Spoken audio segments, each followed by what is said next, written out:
Lai veicas, doktor Ieva. Un tomēr uz citu drupām savu laimi nevar celt. Nu, es kaut kā tomēr nespēju pierast pie savu izskatu. Jā, tu izskaties par 10 gadiem jaunāk. Paskaties, ka es sev sabužinu štamatus. Es taču izskatos pēc klauna vai veci iemīlējušamies āksta. Tu izskaties pēc veca viltnieka. Bet šī klīnika jau ir kā tavs bērns, ar kuru tevi saista liela sapņi, cerības. Tikai tas jau ir piedzimis ar nastu kaklā. Kredīti un visādas ķibeles. Veiksmi mums! Santa man par jums jau ir tik daudz interesantu lietu izstāstījusi. Es labprāt gribētu ar jums interviju mūsu žurnālam. Lūdzu, iekārtojieties. Es tūlīt pārbaudīšu diktafonu un tūlīt varēsim sākt. Tā. Parasti es esmu tā, kas uzdod jautājumus saviem pacientiem. Nu, rādās, ka šoreiz būs otrādāk. Ticiet man, tas nebūs sāpīgi. Tas taču nebūs atmaskojošs raksts par ārstu darba aizkulisēm. Un Santa man par jums jau ir tik daudz laba sastāstījusi. Es ceru, ka Santa jums nav samaksājusi. Nē, es par intervijām naudu neņemu. Un mums ar Santu ir cita noruna. Drīkst zināt, kāda? Redziet, Santa ir smalko aprindu speciāliste, un informācija ir žurnālistu maize. Un tādā veidā jūs arī dabūnat zināt, kurš precas, kurš šķiras. Citi jau paši atskrien uz redakciju. Piemēram, viena sieviete mums bija tāda, kas atskrēja par savu šķiršanos, vispirms paziņoja presē, un pēc tam tikai vīrs par to žurnālā izlasīja. Es ceru, ka mēs iztiksim bez nepatīkamiem pārsteigumiem. Otrā pusē izrādās vienmēr ir bijis kāds. Katreiz soli priekšā, tā lai ir drošāk.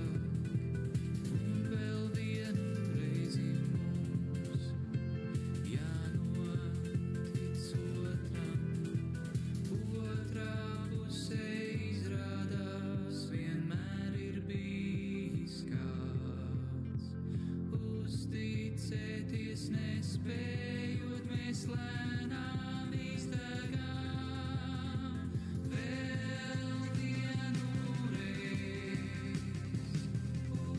uzticies man, vēl vienu reiz. Jums taču ir ar ko lepoties. Gan piedzīvots, vai ne tā? Par savu privāto dzīvi gan es neko negribētu stāstīt. Bet tagad arī visus vairāk interesē, kas ko ēd, ko ģērb mugurā, kas nopirkts. Vēl jūs ironizējat. Dažkārt šādi it kā nenozīmīgi sīkumi par cilvēku pasaka daudz vairāk nekā garas un apcerīgas sarunas. Jā, piemēram, kā par politiķiem. Viņiem patiešām, kā teica Machiavelli, mēli mutē ir tāpēc, lai labāk slēpt savus domas. Nu, labi. Ar ko tad sāksim mēs? Par šo laiku, kamēr mēs nesam tikušies, to es kļūstu vēl skaistāk. Šampanīts laikam. Bet tu jau pats mums bija ļoti aizņemts. Jā, nu pēdējā laikā visādas problēmas un ņemšanās nekā tā nav bijis. Bet es esmu pēc tevis noilgojies. Paklā, mēs nevaram saraut. Ko saraut? Nu, mūsu mīlas lekcijas. Tu domā, ka tavā vecumā tas būs labi? Tādā forsētā režīmā? Ne, nu tu jau tagad runā tā kā tāda daktere. Es esmu ļoti labā formā. Vīns un vīrietis tikai ar gadiem kļūst labāk. Jā, un kas tad notiek ar sievietēm? Nu, dažas sievietes tā kā tāds kompots. Viņas saskāpst un pārējie tie tiķī. Un kas tādā gadījumā esmu es? Odziņa. Garda odziņa tu mums esi. Bet man tagad nebūs daudz laika. Klīnika ir sākusi strādāt, un man ir jāpacenšās pēc visiem šiem pārpratumiem, lai kaut kas atkal nenoiet greizi. Tu zini, cik man ir svarīgs šis darbs. Nu jā, tu mums tagad esi patstāvīgi. Jā, un es ceru par dzīvokli sākt maksāt pati, un arī bankai kredītu atdošu. Nu pagaid, kur tev jāsteidzās? Man patīk palīdzēt tādai burvīgai būtnei kā tu. Kad es aizēju pie tevis, jūtos kā mājās, viss tik tīrs, kārtīgs. Bet man patīk būt neatkarīgai. No savām jūtām nebūsi neatkarīgs. Tev taisnība, kā vienmēr, tikai kā lai saprot, kuram tās ir īstas jūtas, kuram tikai paspēlēties. Ja sieviete tā sāk runāt, tad gaida nepatikšanas. Šovakar mēs pārliecināsimies par mūsu jūtu temperatūru. Par ko? Par mūsu jūtu temperatūru. Šovakar.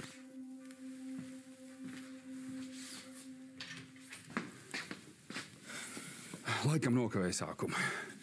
Gribēju apsveikt doktoru Ievu. Māma laikam aizgāja uz kabinetu, jā. Jūs esat viņas meita? Es jums varu ielēt šampanieti.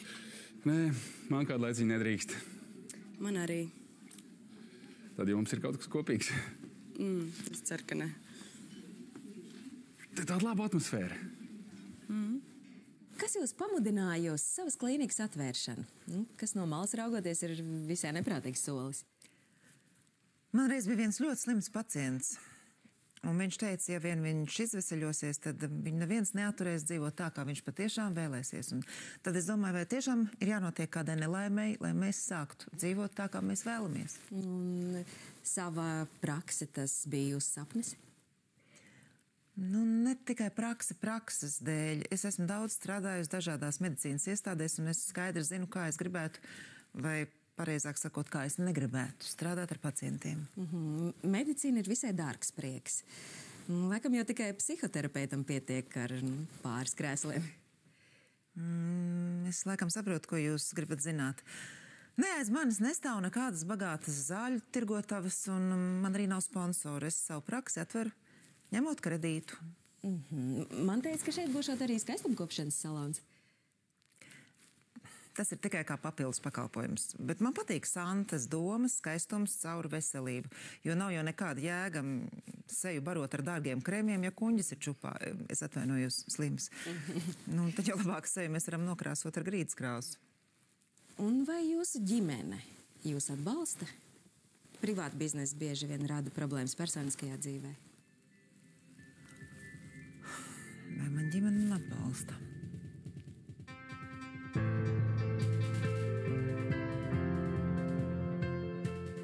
Jaundālderkungs, kur jūs visu laiku pazūdat tā kā tāds ezītis mīglā? Nāciet, es jūs iepazīstināšu. Kāds no ezītis? Es te šodien jūtos tā kā dundurs rožu dārziņā. Visas sievietes tik skaistas, pat trakā birut uzcirtusies. Jaundālderkungs, tas ir Andris, mans draugs. Helmuts, Andris, prieks. Es ceru, ka šie kontakti būs apusē izdevīgi, jo Jaundālderkungs ir ļoti ietekmīga persona bankā. Santa, es ceru, tas ir vienīgais noslēpums, ko tu par mani atklāsi.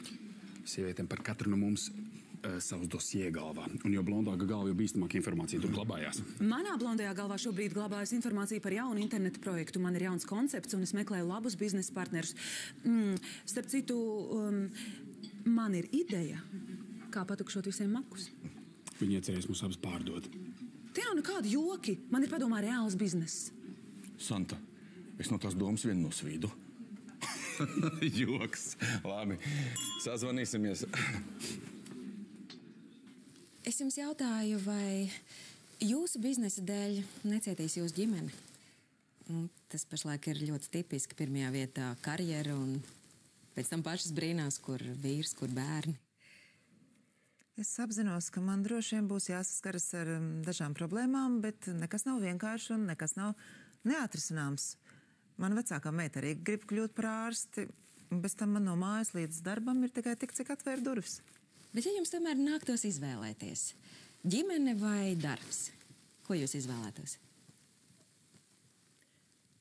Es laikam atbildēšu tā, kā teica Vinnijs Pūks, tad, kad Trusīts viņam jautāja, ko viņš labāk ēdīs, medu vai ievārījumu, viņš teica abus. Un maizi nevajag. Jums tāpat? Nu jā, jūs laikam esat neaizvietojami. Es atvainojos, man ir jāiet pie viesiem. Atsūtiet jautājumus uz e-pastu, es apdomāšos un atbildēšu. Man gan tādas intervijas nepatīk, bet nu labi, kuras sprukšu. Santi iedos jums mūsu jauno e-pastu un es atbildēšu, cik ātri vien varu. Es laikam izmantošu gadījumu, un vai es drīkstētu pie jums pierakstīties vizītē kā pie ārstes? Jā, protams, kaut kas steidzīgs. Es nezinu, man laikam ir piemetusies tā modernā mākslinieka slimība. Pavasara depresija. Nē, šķiet man ir piemetusies tā veģetatīvā nervu distonija vai... Nervu sistēmas distonija? Jā. Kāpēc jūs tā domājat? Es nu pat izlasīju žurnālā interviju ar vienu mums tādu ļoti zinām mākslinieku, un viņš smalki apraksta to savu kaiti, un man ir ļoti līdzīgs sajūtas. Jūs zināt, ka daudzas slimības pielīp tikai no tā vien, ka pa viņām lasa, bet, protams, pierakstieties, es jūs gaidīšu, un tad jau es jūs intervēšu. Sarunāts. Kunti! Kamēr mans vāģis nav pārvērties par ķirbi, laižam kaut kur citur. Ballīte jau ir iesākusies, neviens pat nepamanīs, ka mūsu te nav. Daktari jau gribēja ar mani aprunāties. Viņa visi staro no laimes. Viņa beidzot par ilgiem laikiem izskatās pēc sievietes. Te tāpat nebūs nekādas strādāšanas. Turpināsim citur kaut ko. Ko turpināsim? Šampanieti? Mēs varam reibt viens no otra. Zini, tu jau tāpat esi drusciņi par daudz, manuprāt. Tev ieķeries? Jā, es tevi gribu. Tas taču ir tik dabiski. Tikai nesaki, ka tu tagad vēlies iet uz zāli. Nē, tu gan esi tāds ļoti ātrs puisis. Man ir alibi. Vīrietis mīl ar acīm. Es taču esmu mākslinieks. Nu, ko tur daudz liekuļot?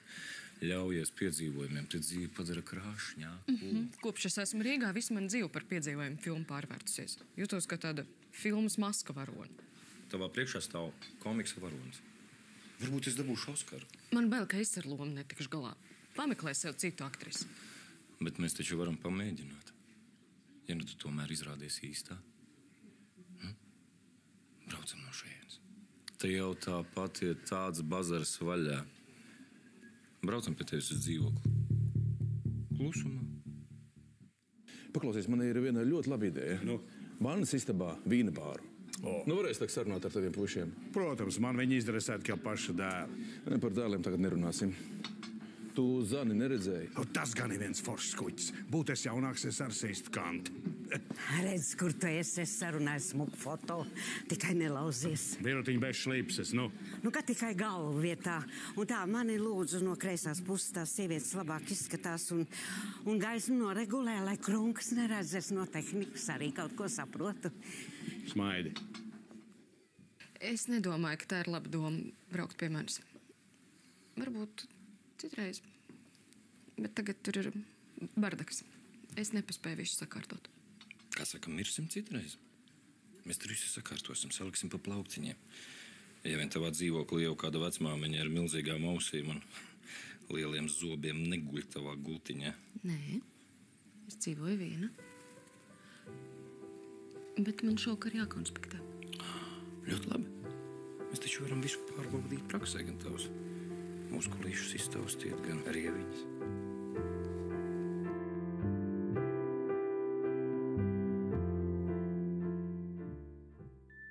Man ir acis, un ja man nepatiks, tad Ievai ar nepatiks. Es savukārt domāju, ka vislabākās zāles ir gaišas emocijas, un man tās šodien ir pārpārēm. Reku mūs vakardienas ērgļi. Kurš tad maksās tos 2000 par somiņu? Varbūt tev kā daktarē labāk sanāks, jo tēts tikai sola un sola. Tā vietā, lai tu man atbalstītu, redz, tu viņai stāsti, ka man priekš viņas nav laika, ka man viņu nevajag, ka man viņu neinteresē, tad tik tālu mēs tagad esam. Tagad nesarunā neko lieku. Pēc tam pati nožēlosi.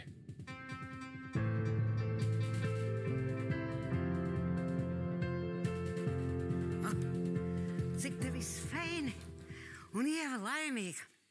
Tu man pasaki, kas tos fotogrāfus uz žurnālistu saicināja? Santa vai? Es tais bildēs vienmēr pēc idiota izskatos. Nevajadzēja līdz zem galda. Man pudelē korķis nokrit. Bet kas par skatu no apakšas? Nu, ko tad tu tur redzēji? Tu jau bez brillēm lāgu neredzi. Zini, mīļā Birutiņa, šajā dzīvē nekas nemainās. Veči dāmām zem brunčiem lien tāpat kā manā jaunībā. Es tam Guntim gribēju ar bulciņu laist. Viņš būtu vismaz žurnālists, klātbūtnē praties un nofotografējies kopā ar Ievu. Citādi viņa tā kā tāda salma atraitne ar meitu. Labi, ka tas baņķieris vismaz ar savu šķībo smaidiņu vienā bildē nopozēja. Tu zini, es to Guntu arī nesaprotu. Paskaties, kāda tā Ieva šovakar. Kā roza. Tā kā tāda jauna meita. Vai tu neesi ieķēries, Ievā, ko? Tu tikai lūdzu nesāc atkal tankot. Šitādā stilā neizmuldies kādam, ja? Zini, Nu? man iešavās prātā doma. Mums vajag vīrieti.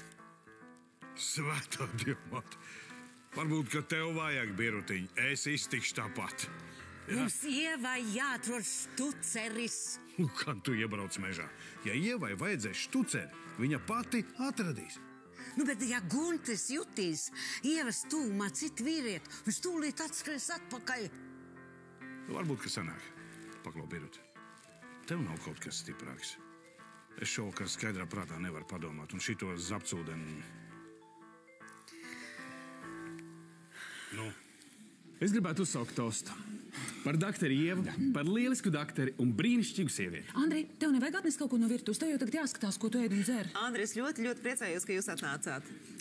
Es patiešām ar savu jauno dzīvesveidu drīz kļūšu par apskaidrotāju. To visu varēs darīt mūsu klīnikā. Badošanās, garīga attīrīšanās, nevajadzēs nemaz braukt uz Indiju. Nu, es jau arī domāju, tikai lai badotos, vai tad tāpēc uz Indiju jābrauc? Es savukārt domāju, ka vislabākās zāles ir gaišas emocijas, un man tās šodien ir pārpārējiem. To mēs arī uzrakstīsim mūsu reklāmas bukletā. Es, doktori, jau ieteicu jau visiem saviem draugiem. Man šķiet, ka viņa ārstē ar paskatīšanos vien. Tas nozīmē, ka man pašai tagad biežāk jāskatās spogulī. Doktori, es taču ceru, ka man nebūs jāguļ rindā pie klinikas durvīm. Es savukārt ceru, ka mani pacienti neizklīdīs, kurai Santa lūdzu pasaka, lai Zane apkopo datus. Par to, doktori, jums nav jāuztrauc. Cilvēki izdomā ar sev jaunas slimības. Vēsturiski tas vienmēr tā ir bijis. Nē, man jau arī šķiet Latvijā vismaz pusē nav kaut kas kārtībā ar galvu. Jā? Jūs domājat kādu konkrēti? Nē, bez uzvārdiem. Par jauno kliniku. Par jauno kliniku. Birutiņ, mīļā, es tak saprotu, tu jau vai labu gribēdama, gribi viņai tagad kādu veci dabūt, bet paskaties tu uz Ievu. Vai tad viņa, ja gribētu, pati nedabūtu, nu? Bet Ieva visu prot noslēpt. Kas viņai iekšā darās? Dievs zīmes. Nu tad neliet tur iekšā. Nu, bet, Jānīt, sieviete bez mīlestības ir kā puķe, bez ūdens, nolaistām lapām un ar slimībām un ar spiedienu, es tak pat pēc sevi zinu. Nu jau to atkal ar tām savām vaimanām. Bet, ja tā labi padomā, zinām, taisnība tev ir. Redzi, večiem ir kaut kas, tad viņi vai nu iedzer, vai aizbrauc pamakšķerēt, vai, kas ir ļoti svarīgi, kaut ko dabū uz nakti. Bet ar sievietēm neko nevar saprast, kā pa biezu miglu. Bet, ja vajag kaut pagaidu variantu, iesūtīsim sludinājumu vai avīzē vai internetā, man meita palīdzēs. Labi, un kurš būs tas labais un gudrais, kurš pateiks, tās der, un to mēs sūtīsim dillēs? Es pat noprovēšu. Tu? Piedod. Birut, piedod. Es to tomēr pateikšu, ja? Tu vari, bet tas tev jādara pa piķi melnu tumsu un biezā lakatā. Man ir acis, un ja man nepatiks, tad Ievai arī nepatiks. Kā tu to vari zināt? Tu viņu tik labi pazīsti. Tu pat teici, viņai tur iekšā kaut kur dziļi. Kā tu domā? Ja tur kādu glāzīti ierauj vai ne? Ne, viņai tā kā ar žurnālistiem jārunā, un tie jau mūsu galdu liekas, ka būs pat īro noēduši. Tas gan. Birut, varbūt tev ir kaut kas stiprāks. Man tagad gribētos ar tevi tā klusi saskandināt. Nu, nekādas rakāšanās pagātnē, kas bijis. Jo katra nožēla un pagātnes kļūda atgramošana atmetīs tevi tur, kur tu biji. Savas vainas apziņā, ka varēja labāk, varēja citādāk. Es zinu, visi tagad kā pantuņi atkārto jādzīvo šeit un tagad. Es to nesaprotu. Kā tas ir šeit un tagad? Kur tad es dzīvoju nākotnē, vai? Tavas domas mētājas tā kā ping-pong bumbiņas. Kā bija, kas bija, kā būs. Bet paskaties visapkārt, cik viss ir labi. Nu, paskaties uz savu klīniku, savu jauno klīniku. Visi priecājas tā kā bērni. Es neskapēc atcerējos, ka kādu laiku atpakaļ pie manis bija atnākusi viena pazīstama dziedniece. Viņa pati bija saslimusi. Cilvēki no viņas gaida brīnums, bet viņa jau nav Dievs, tas kungs. Pati dzīvo pastāvīgā stresā, un no tā arī bija galīgi slima. Nu, un lai tas ir nemitīgs atgādinājums arī tev. Neuzņemies citu nelaimes. Dari visu pēc iespējas labāk un par visu pārējo. Parūpēsies tas šeit augšā.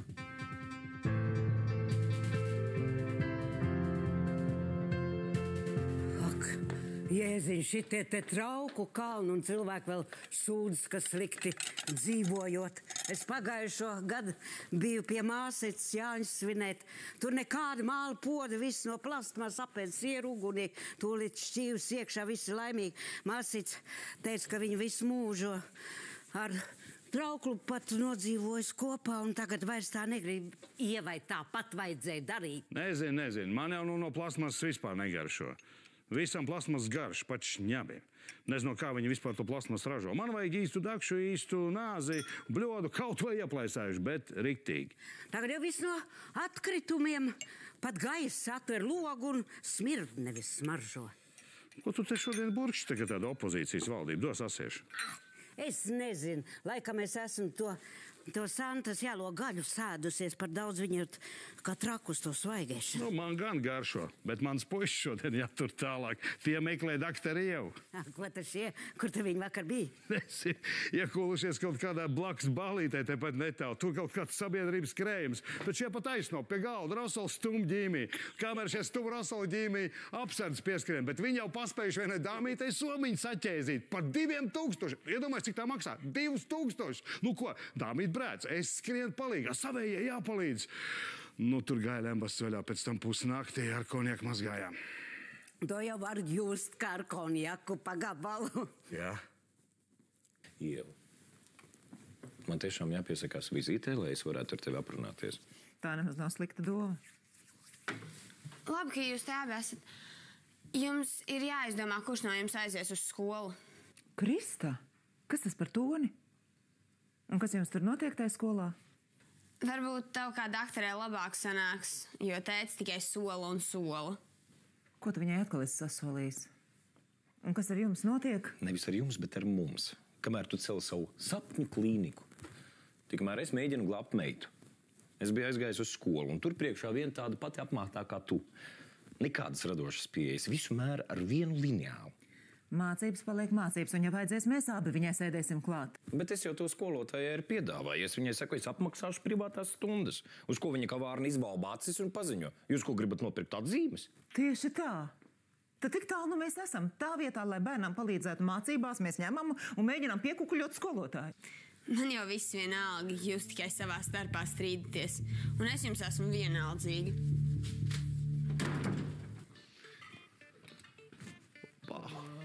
Reku mūs vakardienas ērgaļi. Kurš tad maksās tos 2000 par somiņu, ko? Kāds 2000? Tu mašīnas esi vakar? Kādu mašīnu? Vakar pieķēzījāt ar Rosola somi. Ko tāpēc ļoti tur murgo? Sakiet labāk paldies Jānukam, ka viņš jūs ganīja kā tāds pionieris. Lai man ir slikti. Es tak neko neatceros. Klausies, Biruts, tu nevar mums ar saviem tiem kadiķiem kaut kā... Vakar pa televizoru rāda jaunu metodu. Esot jāelso, kad sunim tā ātri, tad skābeklis sāk rīķot pa zarnām. Nu, pareidi. Krista, nu pagaidi, es visu nokārtošu. Ko gribēju, to dabūju. Tavs raksturs. Neko nevar sarunāt. Tas tik vēl trūk, tagad arī Krista. Tu vari vienreiz izstāstīt, kas jums tur notika. Un tu tiešām domā, ka par visu var samaksāt un visu var nopirkt? Cik tālu tu esi tikusi ar saviem principiem? Tagad nav runa par mani, bet par Kristu. Tu nesaproti, ka tu viņai esi Dieva vietā. Kā kas? Tētis man šito atļāva. Jeb kādus manus aizliegumus tu noslauki ar savu aklo mīlestību. Tu viņai pēc visādas nevajadzīgas lietas, tu viņu ved uz visādām izklaidēm un vēl es nezinu ko. Ko tu man ieteiktu? Noskatīties, kā tu savus bērnus audzini tikai pa telefonu, tiec ar savām problēmām galā. Nē, mīļais, tā vietā, lai tu man atbalstītu. Redz, tu viņai stāsti, ka man priekš viņas nav laika, ka man viņu nevajag, ka man viņa neinteresē. Tad tik tālu mēs tagad esam. Tagad nesarunā neko lieku. Pēc tam pati nožēlosi. Kad ātrāk būtu tā tiesa, tad vismaz viss būtu skaidrs. Kristu es ņemšu pie sevis. Es tev rādīšu. Es tev metīšu ar Nē, es nesaprotu. Es esmu tik daudzus gadus strādājusi. Man lielākā daļa no viņiem jau tā kā radinieki tik pazīstami. Es esmu redzējis, kā viņiem bērni dzimst manā acu priekšā. Tos es arī pazīstu tā kā savējos. Tas tad nav normāli pēc tik daudziem gadiem ņem un tā vienkārši romāņu ģimenes ārstu. Tu esi tik laba ārste, ka pacienti paši tevi atradīs. Tēt, jūs ar mammu šķirsties? Es stāvoklī? Ja man būs bērns? Tiesa, ka daktari jau šķirs. Katram savas problēmas. Gan jau viss nokārtosies. Gunts ar paskraidīs un būs atpakaļ. Ja tu man taizies atņemt Kristu, es tev brīdinu. Tad tu vēl nepazīsti, kāda ir īstā Ieva. Otrā pusē izrādās vienmēr.